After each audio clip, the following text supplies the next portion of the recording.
Hola, ¿qué tal? ¿Cómo están? Hermosa, querida, fuerte iglesia del Señor, resiliente, que se levanta, sea lo que sea que venga contra ella, siempre se levanta.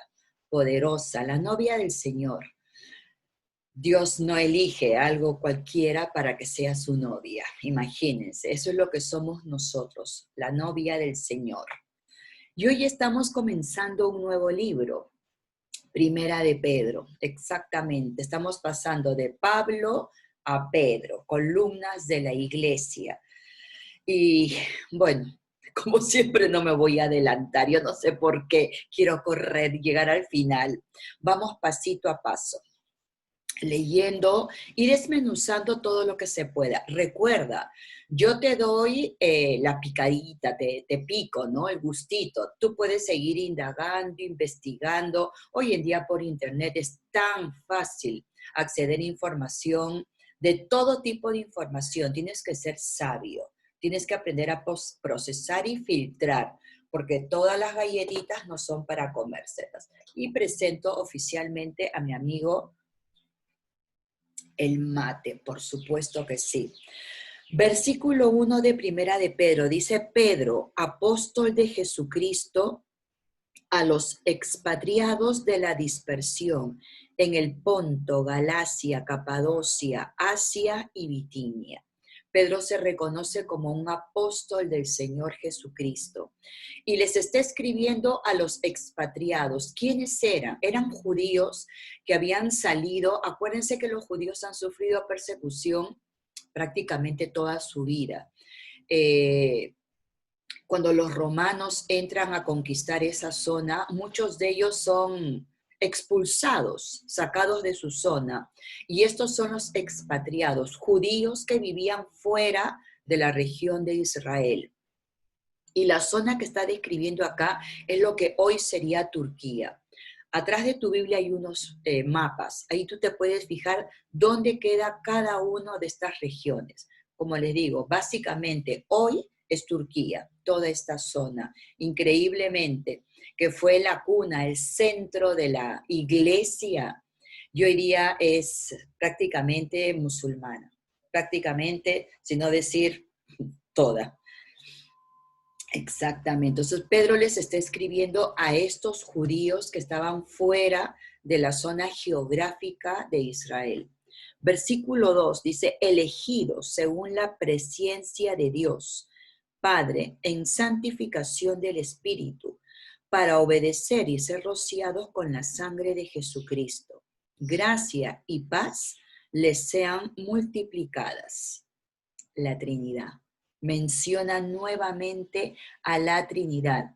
Y habla de una cosa que queda siempre ahí dando vueltas, ¿no? La predestinación. Dice, elegidos según la presciencia de Dios. Somos predestinados.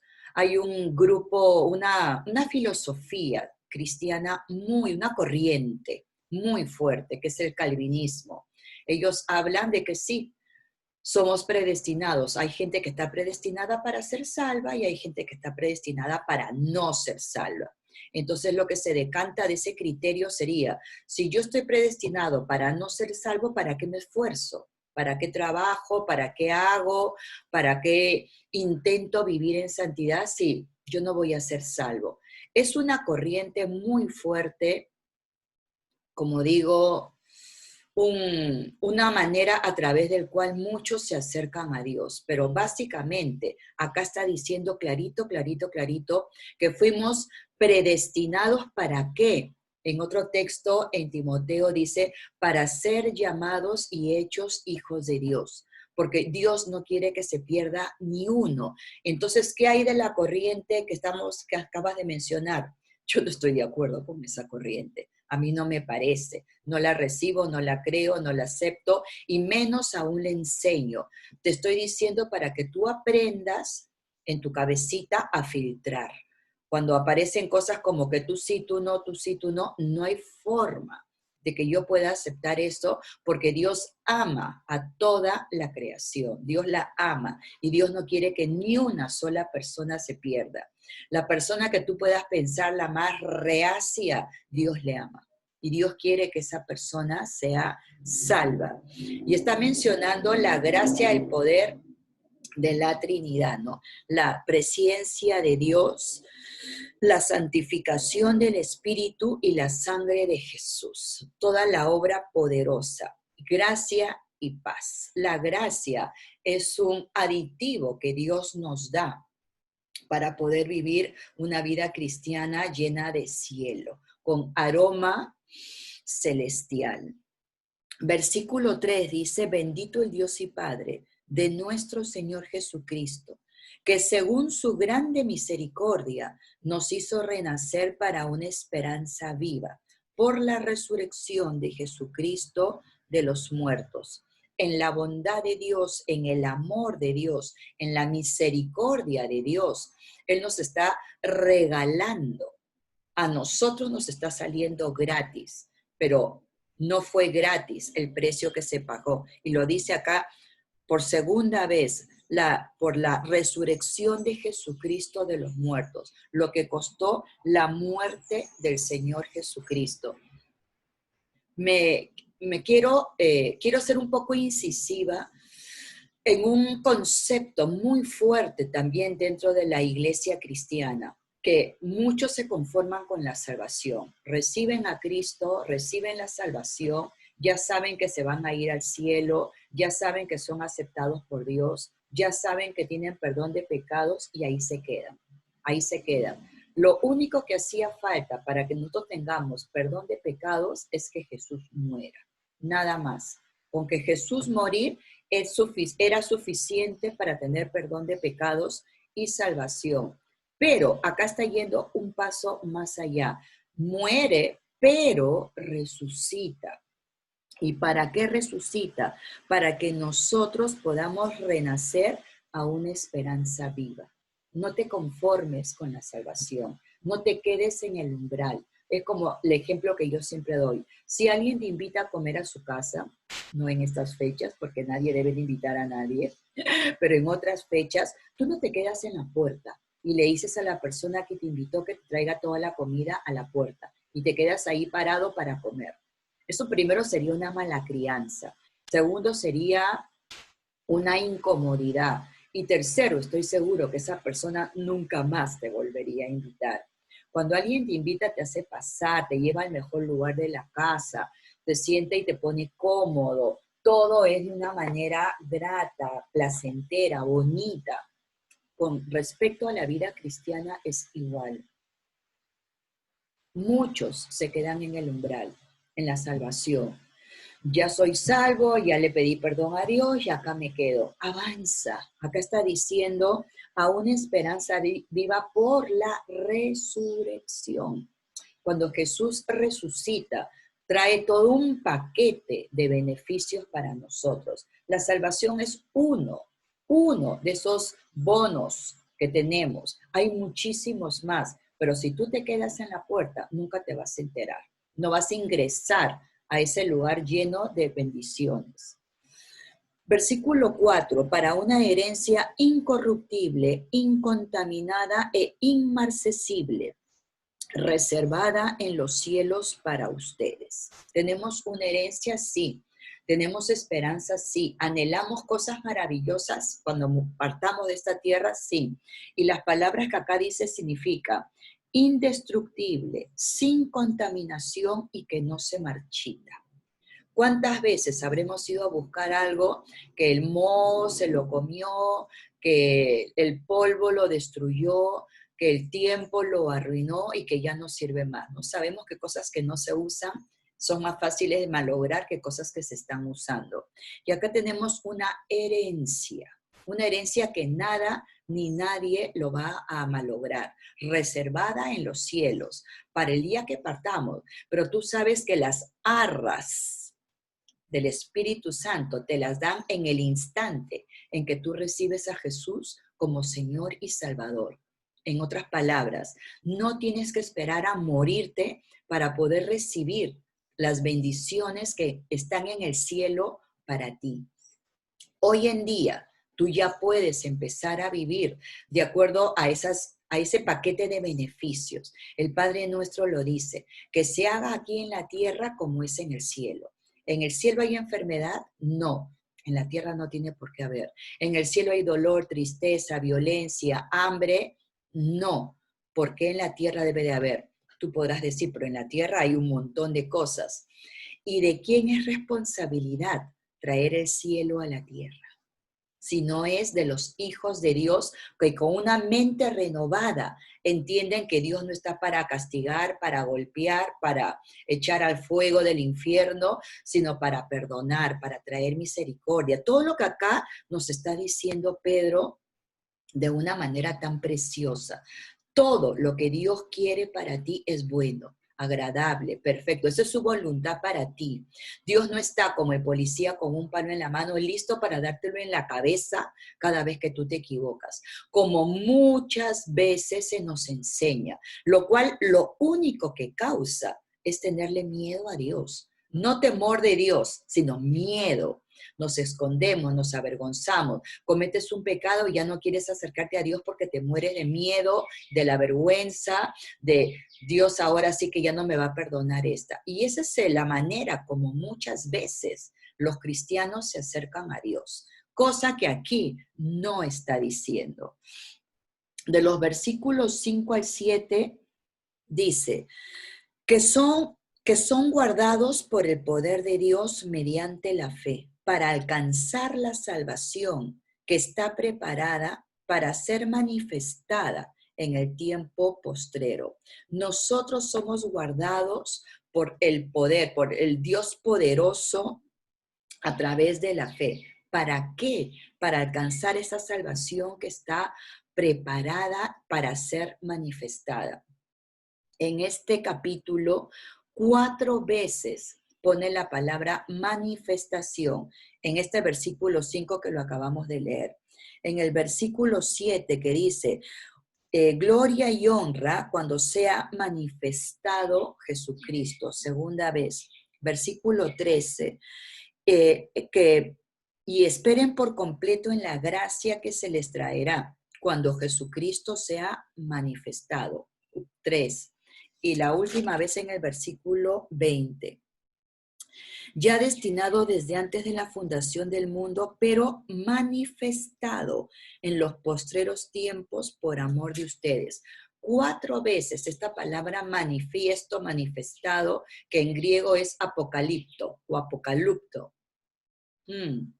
El apocalipsis, ¡oh!, el fin del mundo, no. Eso no es lo que quiere decir.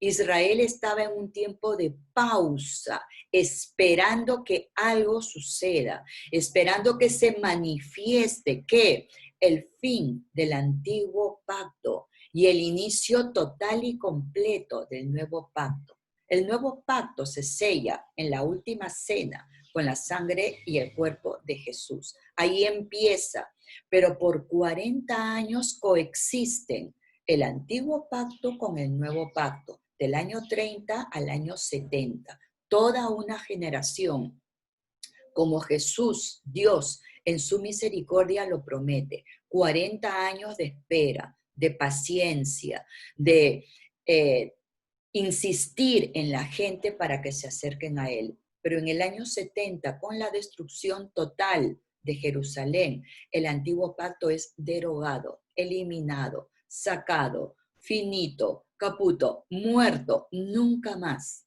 Desaparece el antiguo pacto. Por eso es que Pedro está insistiendo en que tengan paciencia, ya falta poco, ya falta poco. Esta carta se escribe poco antes del año 70. Toda la iglesia cristiana sabía que algo iba a suceder.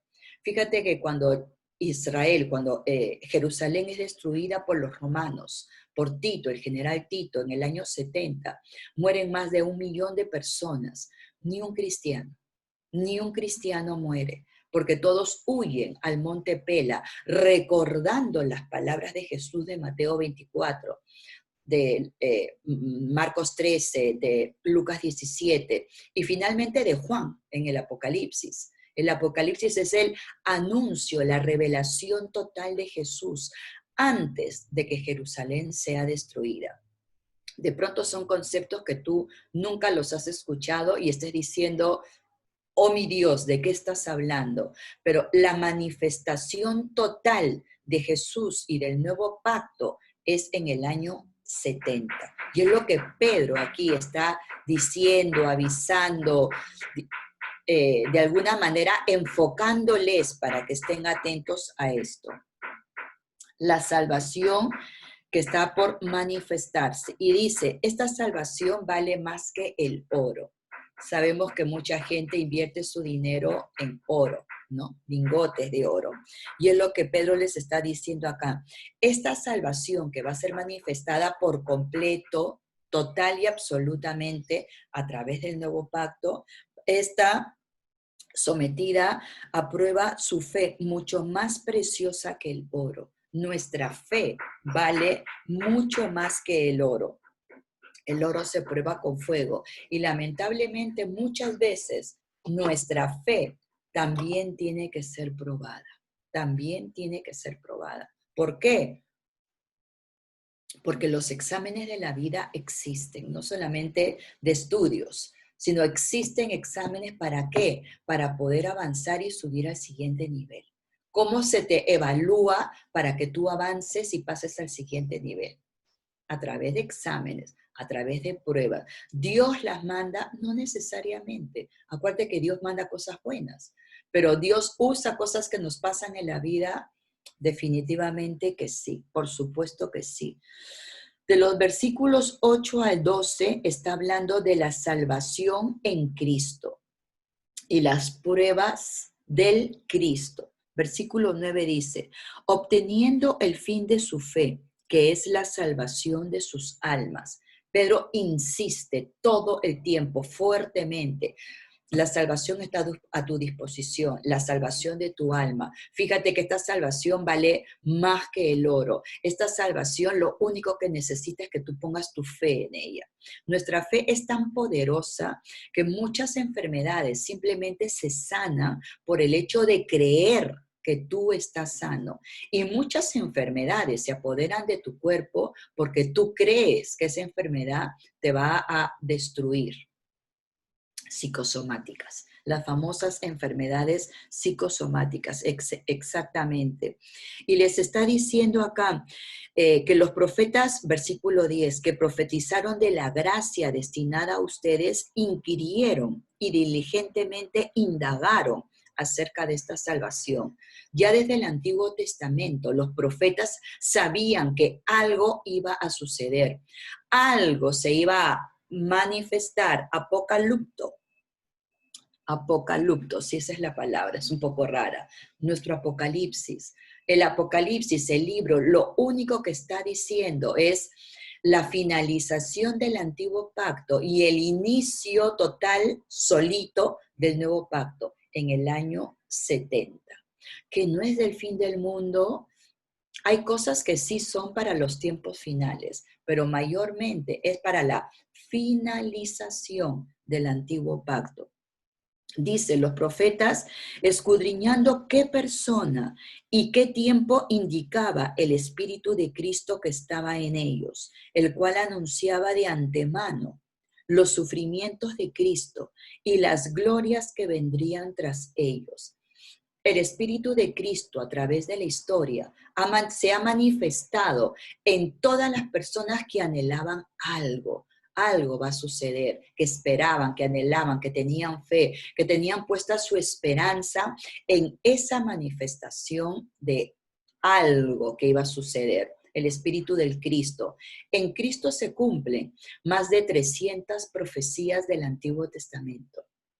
¿Qué probabilidades hay de que una persona cumpla 300 profecías? No existen probabilidades, imposible, no hay. Cristo las cumple, más de 300 profecías. Algunos creen que son 365 profecías, exactamente, como los días del año. Efectivamente, las pruebas del Cristo, que Él cumpliría tanta profecía dicha de la espera del Mesías. Y tú, yo, todos nos preguntamos, ¿y por qué la gente no cree? ¿A por qué la gente le cuesta tanto creer? Hay varias razones, pero no es el tema que nos compete hoy. Versículo 13. Por tanto, ciñan los lomos, de su entendimiento, sean sobrios y esperen por completo en la gracia que se les traerá cuando Jesucristo sea manifestado.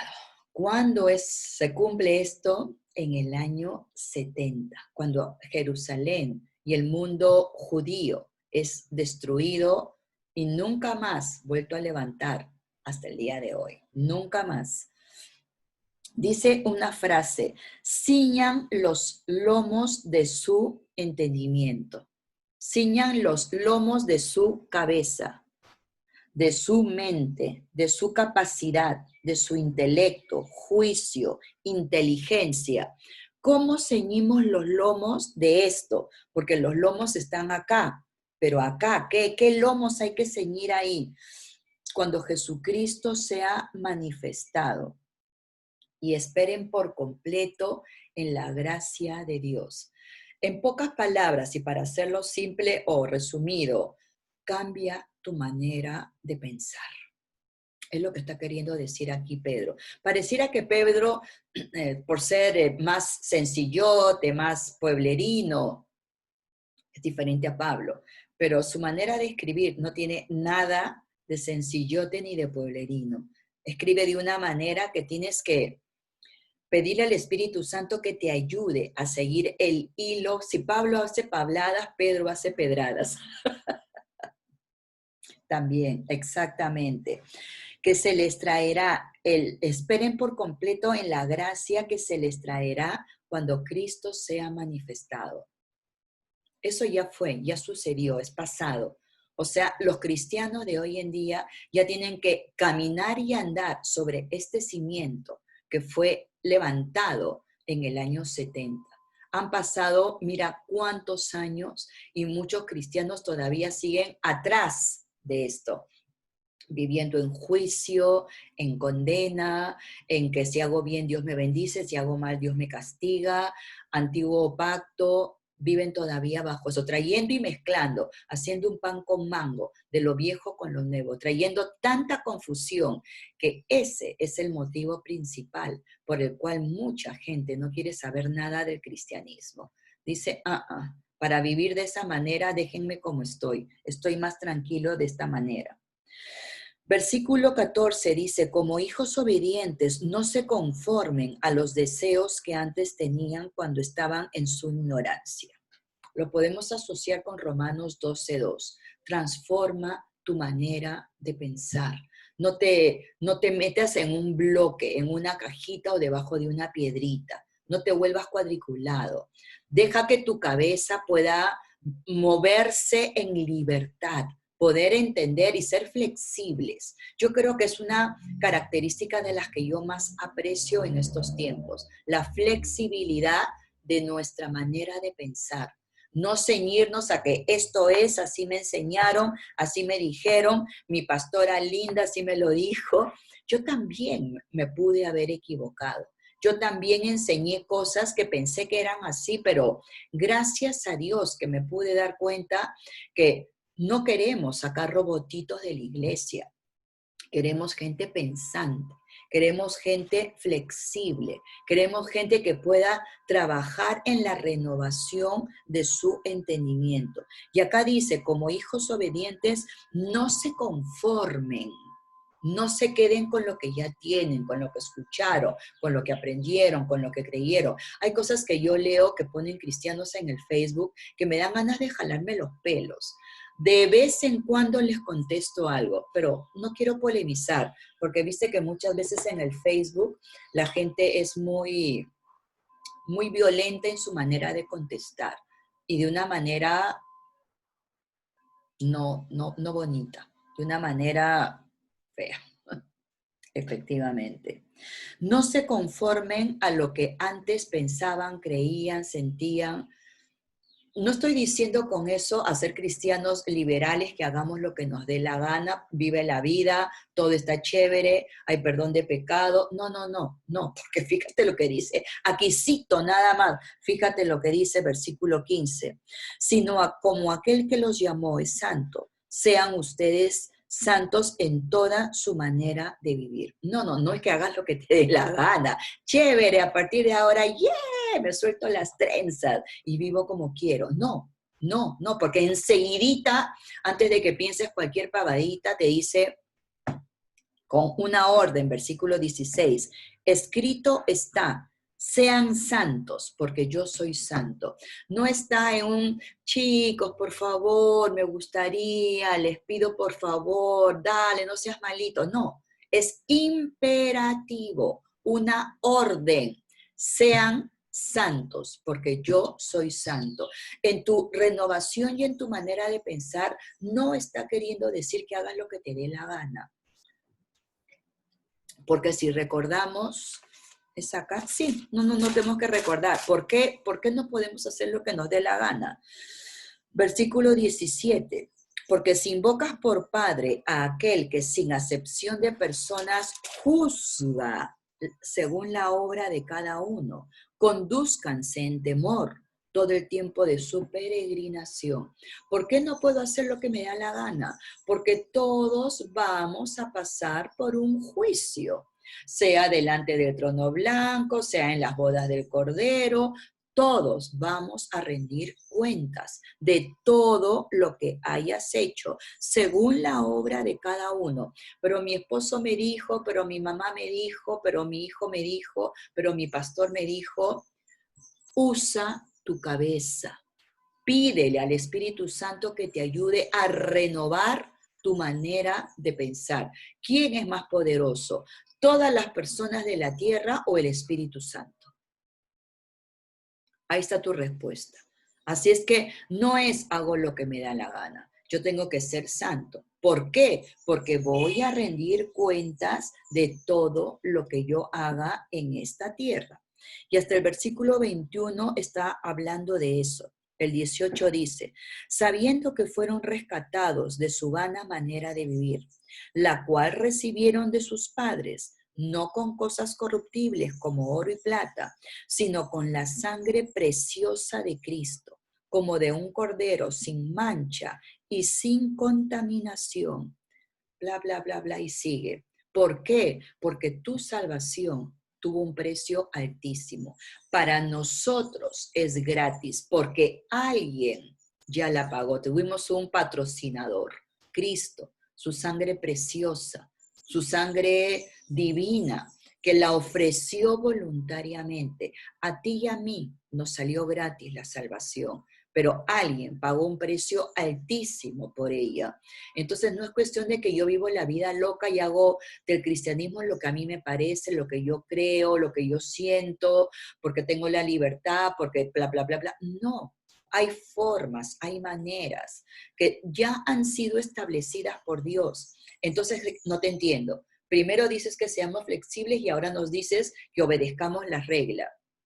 Lo que estoy queriendo decir es que tenemos que ser sabios, prudentes, y por supuesto que hay gente que nos está mirando, que muchas veces ni nos damos cuenta. Detrás de cada ventana hay un par de ojitos que te están mirando, que por ahí tú no te des cuenta, pero nosotros como hijos de Dios tenemos que emanar el perfume divino, olor grato, olor santo, que suba delicioso como un aroma rico delante de Dios, y no un olor de muerte y de contaminación. Muchas veces los cristianos desparramamos un olor que la gente que no es cristiana simplemente dice, no, gracias, no quiero ese olor, no me es grato. Y eso es lo que está queriendo decir. Tienes que vivir de una manera que a Dios le agrade, pero tienes que usar tu cabecita con inteligencia. Tienes que aprender a ser flexible sobre una plataforma firme, que es todo lo que venimos hablando, pero sobre esa plataforma tú ser sabio, ser prudente y recordar que vas a rendir cuentas de todo lo que tú hagas. Pero a mí me dijeron, pero a mí me enseñaron. tienes la cabecita donde está la mente de Cristo. Y tú tienes que aprender también a pensar, si todavía no lo has hecho. Del versículo 18 al 21 es la obra redentora de Cristo, todo lo que Él ha hecho. Versículo 21 dice, y mediante el cual creen en Dios, quien le resucitó de los muertos y le ha dado gloria, para que su fe y esperanza sean en Dios. No te quedes en la cruz, no te quedes con el Cristo clavado, no te quedes con el Cristo lleno de sangre. Ese Cristo resucitó, está sentado a la diestra de Dios, nos trae esperanza, nos trae gracia, nos trae la capacidad de poder crecer, avanzar, lograr, de poder traer el cielo aquí a la tierra. ¿Cuántas veces hemos orado, Señor, si es tu voluntad? Señor, si a ti te parece. Señor, tú tienes la última palabra. Señor, tú tienes el control. ¿Sabes qué? Tú lo tienes. Porque en Mateo 28 Jesús le dice, todo poder me ha sido dado y yo a ustedes se los estoy entregando. Entonces deja de patear para afuera y de echar la responsabilidad a Dios, una responsabilidad que tú tienes. Si hay alguien enfermo, ve y ora por esa persona, no diciendo, Señor, si es tu voluntad, porque la voluntad de Dios sí es de sanar, sí es de traer bien. Sí, pero yo he orado por 6 personas y todas se han muerto. No importa, sigue orando, sigue insistiendo, sigue haciéndolo. No, pues ya me da miedo, me da vergüenza, me hace quedar mal. Yo le digo a la gente que va a ser sanado su familiar y fíjate que al final, ¿sabes las veces que a mí me ha pasado eso? Hasta de esperar incluso que esa persona, una vez que muere, resucite. Estar esperando que abra sus ojitos y que salga de ese cajón. Lo he esperado, nunca me ha pasado, pero no voy a dejar de hacerlo y de echarle la pelota a Dios. Si la responsabilidad alguien la tiene, es mía. ¿Qué tengo que seguir haciendo yo? No enfocándome en los fracasos o frustraciones, sino enfocarme en lo que Dios dice. Sana, resucita, limpia. Ahí me estoy enfocando. Del versículo 22 al 25 están las consecuencias de la obra redentora de Cristo. Fíjate el versículo 23. Sino siendo renacidos, no de simiente corruptible, sino incorruptible, por la palabra de Dios que vive y permanece para siempre. Nosotros seremos hierba, seremos humanos, seremos piel carnecita que se destruye, pero lo que está dentro nuestro es el Cristo, el Dios Todopoderoso. Y eso no se destruye, no se entierra, no desaparece, eso es incorruptible. Cuando partes de esta tierra, queda la carnecita, la pielcita, la tierrita, pero todo lo demás parte. Va mucho más allá de lo que podemos siquiera imaginar y pensar.